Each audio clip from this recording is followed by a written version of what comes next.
Hey, it's Declan Ryan of whoisdeclanryan.com, and in this chapter of Maxwell Maltz's Psychocybernetics, I'm up to chapter 3, and my greatest takeaway from this was three things. First of all, he touches back on the importance of imagination, the absolute linchpin of the whole process, which is the imagination. He also introduces us to what he calls the theatre of the mind, which is just absolutely mind-blowing. And he also makes this is what makes it one of my favourite chapters. The logic that if you're a believer, such as I am, I'm a Christian, and so if you believe that God created man in his image, it stands to reason logically that he's not going to be creating a substandard product. He's not going to be putting out a product with lots of flaws and lots of errors. In the same way, he compares it to a master painter isn't going to be producing substandard paintings.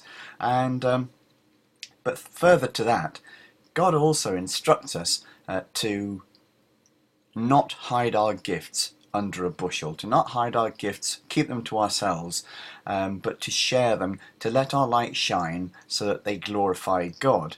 Now that would presuppose that we already have gifts to let light shine. So each and every one of us have gifts that we really need to actually put forward and let other people benefit from them. Now, this applies whether you're a religious believer or whether you're a complete non-believer. So that's the good thing about it, because it seems like the humanists and the fundamentalists completely agree. The humanists say that man's main mission should be to express himself fully. And that's pretty much agreeing with what the Bible says as well. You should express yourself fully, except for the glory of God. So that's a fantastic part there. Now, in this chapter also, Maltz comes up with the most important sentence. He actually refers to, if you get nothing else from this book, get this one thing. And so I'm going to read it out word for word. He says, human beings always act and feel and perform in accordance with what they imagine to be true about themselves and their environment. Now, that's also already been gone into slightly in the previous chapter, but just to completely underline it, whatever targets you have, whatever goals you have, everything has to push through the filter of the self-image. And this is why he says this is the most important statement to be gleaned from the entire book. And it's a reasonably thick book, it's it's that size, so it's a pretty hefty statement, and it's true. He draws up an example of supposing that a person believes as being come across a bear. Now, it doesn't matter if it's a real bear or if it's somebody in bear's clothing or whatever. His bodily reactions will be exactly the same as what he believes it to be. If he believes that bear is somebody that is a threat to his life, then obviously his body will react in such a way. He'll be given all the flight responses that you would associate with how our body is equipped to deal with immediate dangers. His blood rate will shoot up, his muscles will become primed with adrenaline, and etc., etc. And so this is all just based on belief. Now, Maxwell, then what I found absolutely fascinating, which I remember reading the first time and I was enthralled by it, was the results of hypnosis tests being taken on students in California, an experimentation that was done there, just to prove the power of hypnosis.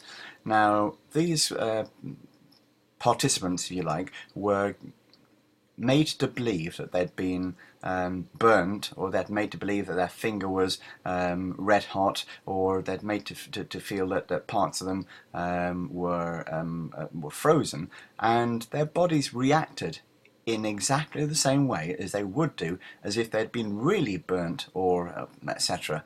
So none of these things actually happened, and yet the body sent messages out to manifest those conditions, like as if the finger had been burnt and as if there'd been a red hot spot on the fingers and that sort of thing. So, you know, it might sound a little bit a little bit dry as I'm putting it forward across to you now, but that is the power of the mind. That is the power of hypnosis. He also actually goes into the fact that hypnosis is used in modern day times right now to take the place of anesthesia.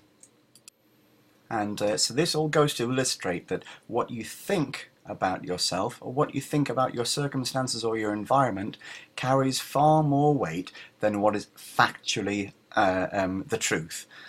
This is tragically very much the case in anorexia sufferers, for example. Even though it can be factually proven that they are way, way, way below body weight, or they are way, way, coming close towards, killing themselves, if they believe that anything they eat is fattening, anything at all, they'll even go to the extent of pulling out forced feeding tubes. Now, I have personal experience of this because a very, very close friend of mine, he lost his sister through anorexia, and through a course of over 2 years, she gradually starved herself until she eventually starved herself to death. And it was a very, very tragic death indeed. And this is all because of the power of the mind believing something despite evidence to the contrary. Now, the other key point, there's so many points in this chapter. I mean, it's difficult to condense 20 pages down into a 10-minute video. But the other key point is he introduces us to what he calls the theatre of the mind, and the massive successes that this procedure has produced, both in the field of sports and in the field of public speaking and in the field of so many different things that you can apply this to. Now, how theatre of the mind works is that you mentally go over in your mind how you would want a certain event to play out, and this can be used for rehearsing how a business meeting might go, rehearsing how you'll take a golf swing, rehearsing how you might play out a certain strategy on the basketball court, a whole host of different things. If you play the scene over and over again in your mind, then this will strongly influence and will probably result in exactly what you're visualizing happening. Now, the strongest case that he has for this is using the 5 things that he mentioned at the end of the last chapter. That's aim, trust, relax, learn, do. Select your target, focus on it clearly, exactly imagining every detail of how you want your goal to be, how you want the outcome of what your goal is, and then sit back and relax and let the automatic success mechanism do its job. By pushing it or by forcing it or by using willpower would actually cramp the workings of the automatic success mechanism. So you have to allow this to actually go ahead and take place. Focusing on the outcome as a foregone conclusion is an absolute key part of this whole process, and Maltz actually cites several examples of which were there where this has really come into play. One of them that I like the most is the trainer who actually was a coach for the US Equestrian Olympic team, and she recounted a story where she used theatre of the mind techniques to actually visualize against a whole stack of facts. She had a whole stack of facts as to why she should not be selected for a particular trials that she was participating in, and so by focusing on her desired outcome and repeating it in detail in her theatre of the mind, it pushed out all negative possibilities, of which there were many. Many reasons why she shouldn't succeed. It was a new horse, it was she hadn't had a chance to get used to it again, and various other different things which were actual facts. So that's basically chapter 3 in a nutshell. Again, like previous ones, I could have gone on for a lot longer, but I'm trying to keep these videos to more or less bite-sized 10 minutes. So if you haven't picked up the book yet, I strongly recommend that you do so and you start reading it as well. It's just an amazing book. If you got some value out of this video and the accompanying blog, please subscribe to the channel, put any comments below. I always love to hear from people, and in the meantime, Make it a great day, and I'll see you in the next one.